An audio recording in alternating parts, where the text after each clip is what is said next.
જુઓ ધોરણ 12 આંકડાશાસ્ત્ર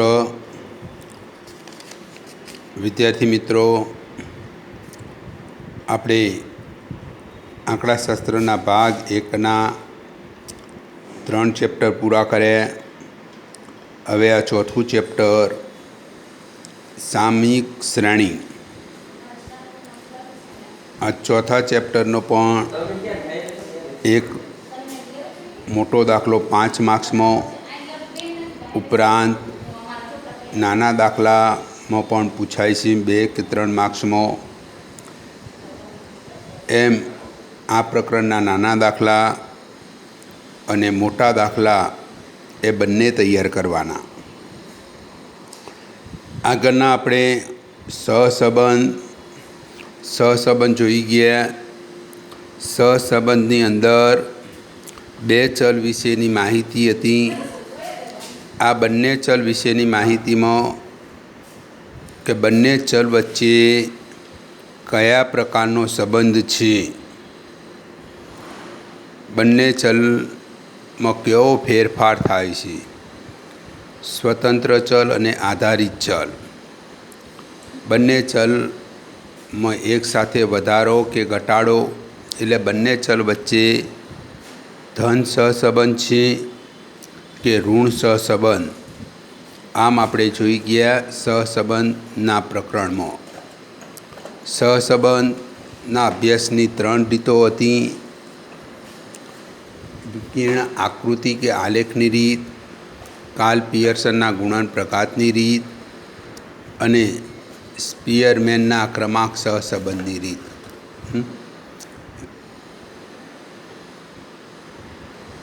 એટલે બંને ચલ વચ્ચેનો સંબંધ જાણતા હતા. એના પછી નિયત સંબંધનું પ્રકરણ જોઈ ગયા. નિયત સંબંધ દ્વારા જે સહસંબંધની મર્યાદા હતી, સહસંબંધ દ્વારા બંને ચલ વચ્ચેનો સંબંધ જાણી શકતા હતા. પણ સહસંબંધ દ્વારા એક ચલમાં અમુક એકમનો વધારો કે ઘટાડો કરવાના લીધે બીજા ચલમાં કેવો અને કેટલો ફેરફાર થશે એ જાણી શકતા ન હતા. એટલે એ જાણવા માટે નિયત સંબંધના અભ્યાસ જરૂરી છે. નિયત સંબંધ દ્વારા સ્વતંત્ર ચલમાં અમુક એકમનો ફેરફાર કરવાને લીધે બીજા ચલ, આધારિત ચલ વાય એ કઈ કિંમત ધારણ કરશે એ જાણી શકાય. એટલે સહસંબંધ અને નિયત સંબંધ એ 2 ચલ વિશેની માહિતી હતી. હવે એ જ પ્રમાણે પ્રકરણ 4 સામયિક શ્રેણી. સામયિક શ્રેણી એટલે સમય આધારિત માહિતી. સમય આધારિત માહિતીના આધારે, એટલે ભૂતકાળની આપેલી માહિતીને આધારે ભવિષ્યની માહિતીનું અનુમાન કરવું. કે ભૂતકાળ, દાખલા તરીકે ભૂતકાળના છેલ્લા 5 વર્ષના નફાની આપેલી વિગતના આધારે આવનાર 6થા વર્ષનો નફો કેટલો રહેશે એનું અનુમાન કરવું. એટલે જે છેલ્લા 5 વર્ષનો જે નફો આપેલો છે એ છેલ્લા 5 વર્ષ એટલે 5 સમયના નફાના આધારે આવનારનું અનુમાન. ધ્યાન રાખજો. આમ સામયિક શ્રેણી એટલે અહીંયા આપણે 2 ચલ નથી, પણ સમય આધારિત આપેલી માહિતીને, ભૂતકાળના સમય આધારિત આપેલી માહિતીને ભવિષ્યની માહિતીનું અનુમાન કરવું, પૂર્વાનુમાન. એટલે આ પ્રકરણ પણ નિયત સંબંધના જેમ એની ઘણી ખરી રીતો ગણતરી મળતી આવે છે. નિયત સંબંધમાં 1 ચલ અંગેની માહિતી હતી, અહીંયા દ્વિચલ અંગેની માહિતી. આ પ્રકરણમાં જુઓ, એક એનો અર્થ, મહત્ત્વ, વ્યાખ્યા અને ઉપયોગો, આ થિયરી તરીકે સામયિક શ્રેણીના ઘટકો અને સામયિક શ્રેણીના વલણ માપવાની રીતો, આમાં પણ 3 રીતો: આલેખની રીત, ન્યૂનતમ વર્ગની રીત અને ત્રીજી રીત ચલિત સરેરાશની રીત.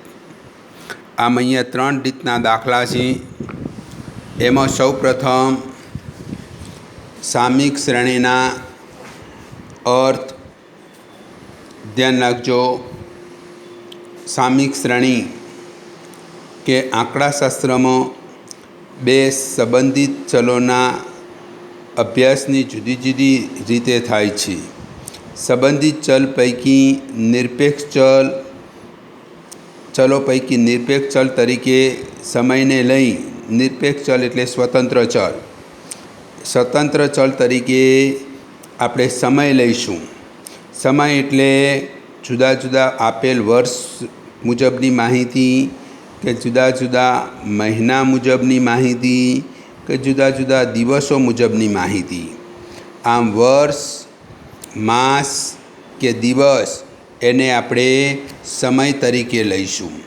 આ સમયને આપણે નિરપેક્ષ ચલ તરીકે લઈએ અને તેને આધારિત સાપેક્ષ ચલ કે જે અંગેની માહિતી કે જુદા જુદા વર્ષ મુજબ નફો આપેલો હોય, કે જુદા જુદા વર્ષનું ઉત્પાદન કે જુદા જુદા વર્ષનું વેચાણ આપેલું હોય, તો નફો, ઉત્પાદન કે વેચાણ એ આપણો આધારિત ચલ, જેને સાપેક્ષ ચલ તરીકે ગણવામાં આવશે. આમ જો અર્થશાસ્ત્ર, સમાજશાસ્ત્ર તેમજ ધંધાકીય આંકડાશાસ્ત્રમાં સમય સાથે બદલાતી ચલની કિંમતો વિશેની માહિતીનો અભ્યાસ કરવામાં આવે છે. દાખલા તરીકે દેશની વસ્તી, ખેતીની પેદાશ, જથ્થાબંધ ભાવના આંક, બેરોજગારીના આંકડા, આયાત નિકાસની માહિતી, કોઈ એક કારખાનાનું વાર્ષિક ઉત્પાદન, શેરબજારના આંકડા, બેંકના વ્યાજનો દર, કોઈ શહેરનું દર કલાકે માપેલ તાપમાન વગેરે સમય સાથે રજૂ કરવામાં આવે છે. કે આ બધાય સમય આધારિત આપેલી માહિતી. તો સમય આધારિત માહિતીમાં દેશની વસ્તી અંગેની માહિતી હોય, ખેતીની પેદાશ, જથ્થાબંધ ભાવના આંક, બેરોજગારીના આંકડા, આયાત નિકાસની માહિતી, કારખાનાનું ઉત્પાદન, શેરબજારના આંકડા, બેંકનો વ્યાજનો દર કે કોઈ શહેરનું તાપમાન. તો આ બધા માહિતી જુદા જુદા સમય આધારિત એ માહિતીમાં ફેરફાર થતો હોય છે.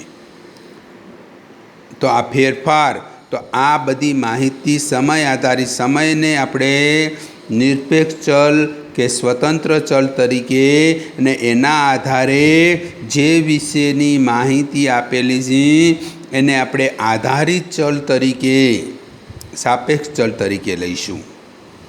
ને આમ જુદા જુદા સમય આધારિત જે અંગેની માહિતી આપી હોય એને આપણે સામયિક શ્રેણી કહીશું. સામયિક શ્રેણી. આમ સામયિક શ્રેણીનો અર્થમાં જુઓ, અમુક સમયના અંતરે એકત્રિત કરેલી અને સમય અનુસાર ગોઠવવામાં આવતી આંકડાકીય માહિતીને સામયિક શ્રેણી કહે છે. ધ્યાન રાખજો, અમુક સમયના, બરોબર સમજજો, આ લાઈન કરી દેજો. અમુક સમયના અંતરે કે અમુક સમયાંતરે એકત્રિત એટલે એકઠી કરેલી અને સમય અનુસાર ગોઠવવામાં આવતી આંકડાકીય માહિતીને સામયિક શ્રેણી કહે છે. આ સામયિક શ્રેણીમાં અર્થ તરીકે પૂછાય તો ધ્યાન રાખજો. પછી આ સામયિક શ્રેણીની માહિતી કોઈ પણ વિષય વસ્તુ અંગેની હોય, કે જેમ આપણે કે બેરોજગારીના આંકડા, આયાત નિકાસના આંકડા, દેશની વસ્તી કે ઉત્પાદન કે નફો કે કોઈ શહેરનું તાપમાન, આ અંગેની જે કોઈ પ્રકારની હોય એ માહિતીને સામયિક શ્રેણી કહેવામાં આવે છે. ધ્યાન રાખજો, આ સામયિક શ્રેણીની આપેલ માહિતીના આધારે ભવિષ્યની માહિતીનું અનુમાન. જો બીજું કોઈ વધારાનું નથી, પણ સામયિક શ્રેણીનું મહત્ત્વ મહત્ત્વ પણ ઘણી વખત પૂછાય, ધ્યાન રાખજો. એમાં સામયિક શ્રેણીનું મહત્ત્વ આધુનિક યુગના વેપાર તેમજ ધંધાકીય પ્રવૃત્તિને વધતી અનિશ્ચિતતાના કારણે સામયિક શ્રેણી વડે એકઠી કરેલી માહિતી ખૂબ જ અગત્યની બને છે. નીચેના કારણોસર સામયિક શ્રેણીનો અભ્યાસ મહત્ત્વનો છે. ધ્યાન રાખજો, આ નીચેના કારણોસર કે કઈ કઈ દિશા માટે, શાના માટે સામયિક શ્રેણીનો અભ્યાસ ઉપયોગી છે. એમાં પ્રથમ મહત્ત્વનો પ્રથમ મુદ્દો કે ભૂતકાળની માહિતી પરથી શ્રેણીની કિંમતોમાં થતા ફેરફારોની દિશા અને તરાહ જાણી શકાય. એટલે કે ભૂતકાળની આપેલી માહિતી, ભૂતકાળની જે માહિતી આપેલી હોય એના આધારે આપણી ભવિષ્યની એ અંગેની માહિતીનો જો અનુમાન, અંદાજ મેળવવો હોય તો અંદાજ આ ભૂતકાળની માહિતીના આધારે મેળવી શકાય. દાખલા તરીકે છેલ્લા 5 વર્ષનો નફો હોય તો છેલ્લા 5 વર્ષના નફાના આધારે આવનાર વર્ષ, છઠ્ઠા વર્ષ કે આવનાર 7મા વર્ષે કેટલો નફો થશે એનું અનુમાન કરવું હોય તો અનુમાન કરી શકાય. એમ છેલ્લા 5 વર્ષનું વેચાણ કે 5 વર્ષનું ઉત્પાદન, આપણે વાણિજ્ય માટે ઉત્પાદન, વેચાણ કે નફો, કે છેલ્લા 5 વર્ષનું ઉત્પાદન કે છેલ્લા 5 વર્ષનું વેચાણ આપેલું હોય તો એના આધારે આવનાર વર્ષમાં એનું ઉત્પાદન કે વેચાણ કેટલું રહેશે એ પણ અનુમાન કરી શકાય. આમ કે ભૂતકાળની માહિતી પરથી ભવિષ્યમાં એનો કઈ બાજુ કેવો ફેરફાર થશે એ જાણી શકીએ. નંબર 2, શ્રેણીની કિંમતો કેટલા પ્રમાણમાં ફેરફારો થાય છે તે પરથી ભવિષ્યમાં થતા ફેરફારનો અંદાજ મેળવી શકાય. કે દર વર્ષનો નફો આપ્યો હોય, દર વર્ષે નફામાં કેવો ફેરફાર થાય છે, કેવો અને કેટલો ફેરફાર થાય છે, કેટલા પ્રમાણમાં ફેરફાર થાય છે. દર વર્ષે નફો વધતો હોય તો દર વર્ષે નફામાં કેટલો વધારો છે. દર વર્ષે ઉત્પાદન વધતું હોય તો દર વર્ષના ઉત્પાદનમાં કેટલું વધારો થાય છે. એ જ પ્રમાણે દર વર્ષે વેચાણમાં વધઘટ થતું હોય તો કેટલો વધારો કે કેટલો ઘટાડો, એટલે કેટલા પ્રમાણમાં ફેરફાર થાય છે એના આધારે ભવિષ્યમાં પણ એવો કેટલો ફેરફાર થશે એનો પણ અંદાજ મેળવી શકાય. નંબર 3, ભવિષ્યની અંદાજિત કિંમતથી અગત્યના નિર્ણયો લઈ શકાય તેમજ ઉદ્યોગોની કે સરકારની નીતિ ઘડવામાં પણ સરળતા રહે. કે ભવિષ્યના ઉત્પાદન કે વેચાણ, દાખલા તરીકે દર વર્ષે વેચાણ વધતું હોય કે દર વર્ષે ઉત્પાદન વધતું હોય તો એના આધારે કે ઉત્પાદન માટે કેટલો વધારાનો માલ સામાન જરૂર રહેશે. વેચાણ હોય તો વેચાણ આવનાર વર્ષમાં કેટલી ગ્રાહકોની માંગ હશે, એ માંગના આધારે કેટલું વેચાણ કે કેટલો બજારમાં પુરવઠો જોશે. આ બધો નિર્ણયો આપણે લઈ શકીએ. એમ સરકાર પણ આવી ભૂતકાળની માહિતી, સરકાર કોઈ પણ બાબતનું આયોજન કરે તો સરકાર જે નીતિ ઘડે તો એ નીતિનો પણ નિર્ણય લેવા માટે આ ઉપયોગી છે. એ જ પ્રમાણે ચોથો મહત્ત્વનો મુદ્દો કે 2 અથવા તેથી વધુ ઉદ્યોગપતિઓ અથવા સરકારી સંસ્થાઓ તેમના દ્વારા મેળવેલ સામયિક માહિતીનો તુલનાત્મક અભ્યાસ કરી શકે. કોઈપણ 2 કંપનીઓની સરખામણી કે 2 સરકારી સંસ્થાઓની તુલના કરવી હોય તો આ તુલના સમય આધારિત, કંપની એનો નફો છેલ્લા 5 વર્ષનો, કંપની બીનો છેલ્લા 5 વર્ષનો નફો, એ જ પ્રમાણે કોઈપણ 2 કંપનીનું છેલ્લા 5 વર્ષનું ઉત્પાદન, આમ કોઈપણ 2 કંપની કે 2 સરકારી સંસ્થાઓ કે અન્ય કોઈપણ 2 સંસ્થાઓની આમ ભૂતકાળની આપેલી માહિતીના આધારે એની તુલના કરી શકાય. આ મહત્ત્વ એ અગત્યનું. આમ સામયિક શ્રેણીનો અર્થ અને સામયિક શ્રેણીનું મહત્ત્વ. પણ સામયિક શ્રેણીના ઘટકો આવશે, ધ્યાન રાખજો. ઘટકો એટલે આપણે અહીંયા થિયરી પૂરી થઈ જાય. સામયિક શ્રેણીના ઘટકોમાં આપણે મોટા પ્રશ્ન તરીકે તો દાખલા જ પૂછાય છે, પરંતુ ઘટકોમાં મુખ્ય 4 ઘટકો. 1, દીર્ઘકાલીન વધઘટ કે દીર્ઘકાલીન વલણ. બીજો મોસમી ઘટક ત્રીજો ચક્રીય ઘટક અને ચોથો ઘટક યાદચ્છિક કે અનિયમિત ઘટક. આમ દીર્ઘકાલીન આ સામયિક શ્રેણીના મુખ્ય 4 ઘટકો. એમાં સૌપ્રથમ દીર્ઘકાલીન ઘટક અથવા વલણ. અને કે સામયિક શ્રેણીમાં બરાબર ધ્યાન રાખજો, સામયિક શ્રેણીના ચલમાં ખૂબ લાંબા સમયગાળામાં જે ચલન જોવા મળે તેને, એટલે કોઈ પણ બાબત કે કોઈ પણ માહિતી અંગે જે લાંબા સમયગાળે જે ફેરફાર એટલે વધારો ઘટાડો થતો હોય એને સામયિક શ્રેણીનું દીર્ઘકાલીન વધઘટ કે વલણ કહે છે.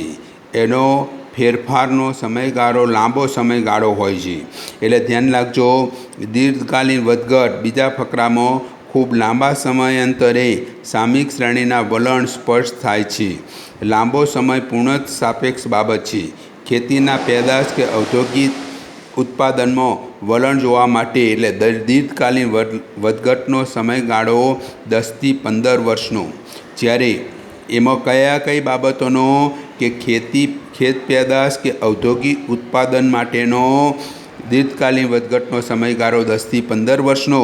જ્યારે ઇલેક્ટ્રોનિક વસ્તુઓના વેચાણ માટે વધઘટનો સમયગાળો, દાખલા તરીકે ઇલેક્ટ્રિક વસ્તુ, મોબાઈલ હોય, ટીવી, ફ્રીજ, આ બધી ઇલેક્ટ્રિક વસ્તુઓનો દીર્ઘકાલીન વધઘટનો સમયગાળો 4થી 5 વર્ષનો.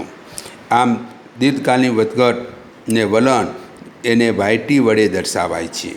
ત્યાર પછી બીજું ઘટક મોસમી ઘટક. સામયિક શ્રેણીના ઘટકોમાં મોસમી ઘટક. મોસમી ઘટક એટલે મોસમ અનુસાર વર્ષના આપણે 1 વર્ષ 12 મહિનાનો સમયગાળો.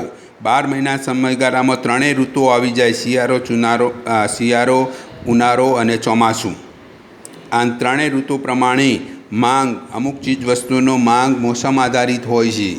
દાખલા તરીકે ઉનાળા માટે તો ઠંડા પીણા, આઈસ્ક્રીમ વગેરેની માંગ વધુ હોય છે. શિયાળામાં ગરમ કપડાં, ચોમાસામાં છત્રી, રેઇનકોટ. આમ એ જ પ્રમાણે અમુક આપણે તહેવારો આધારિત ઉત્તરાયણના સમયમાં પતંગ દોરાની માંગ, દિવાળીના સમયમાં ફટાકડાની માંગ. આમ અમુક મોસમ કે સિઝન આધારિત ધંધો ને એના આધારે જે ફેરફાર થાય એને મોસમી ઘટક. આમ ખૂબ જ મોસમી ઘટકનો સમયગાળો ટૂંકા ગાળાનો, બહુ લાંબો સમય હોતો નથી. ટૂંકા ગાળામાં જે લગભગ નિયમિત વધઘટો થાય એને મોસમી ઘટકની અસર કહે છે. આમ મોસમી ઘટકનો સમયગાળો કે મોસમી ઘટકની અસર 2 પ્રકારની: કુદરતી પરિબળોના આધારે અને માનવસર્જિત પરિબળોના આધારે. કુદરતી પરિબળોના આધારે કે કુદરતી ઋતુ પ્રમાણે, કે આપણે જાણીએ છીએ કે અલગ અલગ ઋતુ પ્રમાણે અલગ અલગ ચીજવસ્તુના ભાવમાં ફેરફાર થાય. જે આપણે ઉદાહરણ મેં કીધું, ઉનાળાના સમયમાં ઠંડા પીણા, પંખો, કૂલર, એસી આ બધી વસ્તુઓની માંગ વધી. શિયાળાના સમયમાં ગરમ કપડાં, સ્વેટર, મફલર આ બધીની માંગ વધે છે. ચોમાસાના સમયમાં પણ એ જ પ્રમાણે રેઇનકોટ, છત્રીની માંગ વધે છે. તો આ કુદરતી પરિબળોના આધારે, કુદરત આધારિત પરિબળોના કારણે એની માંગમાં ફેરફાર થયો. બીજું મોસમી ઘટક માનવસર્જિત, કે માનવસર્જિત ફેરફારોના કારણે, માનવસર્જિત પરિબળોના કારણે, કે જેમ લગ્નગાળાની સિઝન કે કોઈ આપણા તહેવારોના લીધે અમુક ચીજવસ્તુઓની માંગમાં વધારો થાય. લગ્નગાળાની સિઝનના કારણે અમુક વસ્તુ કે ઘરેણાઓની માંગમાં વધારો થાય. તો આ બધી માનવસર્જિત પરિબળોના લીધે. આ મોસમી ઘટકને અસર કરતા 2 પરિબળો કુદરતી પરિબળો અને માનવસર્જિત પરિબળો, પણ એનો સમયગાળો ટૂંકો હોય છે. મોસમી ઘટકને ST વડે દર્શાવે છે: સિઝનેબલ ફેરફાર. ધ્યાન રાખજો. ત્યાર પછી ચક્રીય ઘટક. ચક્રીય ઘટક એટલે તેજી મંદીના સમયગાળામાં કે સામયિક શ્રેણીના 1 વર્ષથી વધુ સમયગાળામાં થતી લગભગ નિયમિત વધઘટને ચક્રીય ઘટકની અસર હોય છે. મોસમી ઘટક કરતાં આ ઘટકને લીધે તેમાં ચલન ઓછી નિયમિતતા હોય છે. ધ્યાન રાખજો, આપણે મોસમી ઘટકનો સમયગાળો 1 વર્ષ કરતાં ઓછો હોય છે, પણ મોસમી ઘટક કરતાં ચક્રીય વધઘટનો સમયગાળો એના કરતાં વધુ, મોસમી કરતાં વધુ. એટલે ચક્રીય વધઘટનો સમયગાળો 1 વર્ષ કરતાં વધુ, પણ મોસમી ઘટક કરતાં આ ઘટકને લીધે ચલનમાં ઓછી નિયમિતતા હોય છે. અને આ વધઘટનો આવર્તનનો સમયગાળો 2 થી 10 વર્ષનો હોઈ શકે, ચક્રીય વધઘટનો. ને વિશિષ્ટ સંજોગો મુજબ ચક્રીય વધઘટનો સમયગાળો 10 થી 15 વર્ષનો. આમ આપણે 2 થી 10 વર્ષનો, પણ વિશિષ્ટ સંજોગ, ખાસ સંજોગો માટે 10 થી 15 વર્ષનો પણ હોઈ શકે. સંપૂર્ણ શ્રેણીને સમય 40 થી 50 વર્ષ કે તેથી વધુ પ્રમાણમાં ચક્રીય ઘટકના ચલનનો સમય ઓછો હોવાથી આને અલ્પકાલીન ઘટક તરીકે પણ ઓળખવામાં આવે છે. કે તેજી મંદીના સમયગાળાના કારણે થતો ફેરફાર ચક્રીય ઘટકને સીટી વડે. અને છેલ્લો ઘટક યાદચ્છિક કે અનિયમિત ઘટક. ધ્યાન રાખજો, યાદચ્છિક કે અનિયમિત ઘટક કે સામયિક શ્રેણીના ચલની અલ્પકાલીન ઘટક, અલ્પકાલીન વધઘટ એટલે ચક્રીય વધઘટ, મોસમી વધઘટ.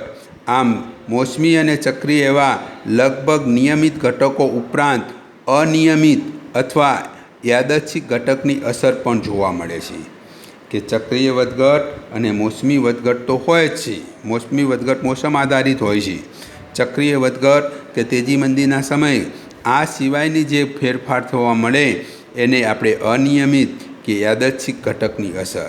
જે ટૂંકા ગાળાની અસર છે, કોઈ આકસ્મિક કે અણધાર્યા કારણોસર કે એ વસ્તુની કિંમતમાં ફેરફાર આવે તો એને અનિયમિત કે યાદચ્છિક ચલન કે વધઘટ કહેવામાં આવે છે.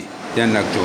દાખલા તરીકે ભૂકંપ, અમુક કુદરતી આપત્તિઓ, ભૂકંપ, પૂર, વાવાઝોડું, આ કુદરતી આપત્તિઓ ઉપરાંત માનવસર્જિત આપત્તિઓ, યુદ્ધ, હડતાલ, રાજકીય ઉથલપાથલ, એમ કોઈ રોગચાળો, આપણે અત્યારે કોરોના જેવો રોગચાળો, અને આના કારણે જે વસ્તુની કિંમત, ઉત્પાદન, માંગમાં જેવો ફેરફાર થાય એને અનિયમિત કે યાદચ્છિક વધઘટ કહે છે.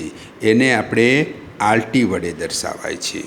આમ નિયત સંબંધ, આપણે સામયિક શ્રેણીનું યોગનીય મોડેલ, સામયિક શ્રેણીનું યોગનીય મોડેલ આ પરીક્ષામાં પૂછાય તો ધ્યાન રાખજો. યોગની મોડેલમાં બધી જ વલણના અંદર બધો જ ફેરફાર આવી જશે. આમ ધ્યાન રાખજો.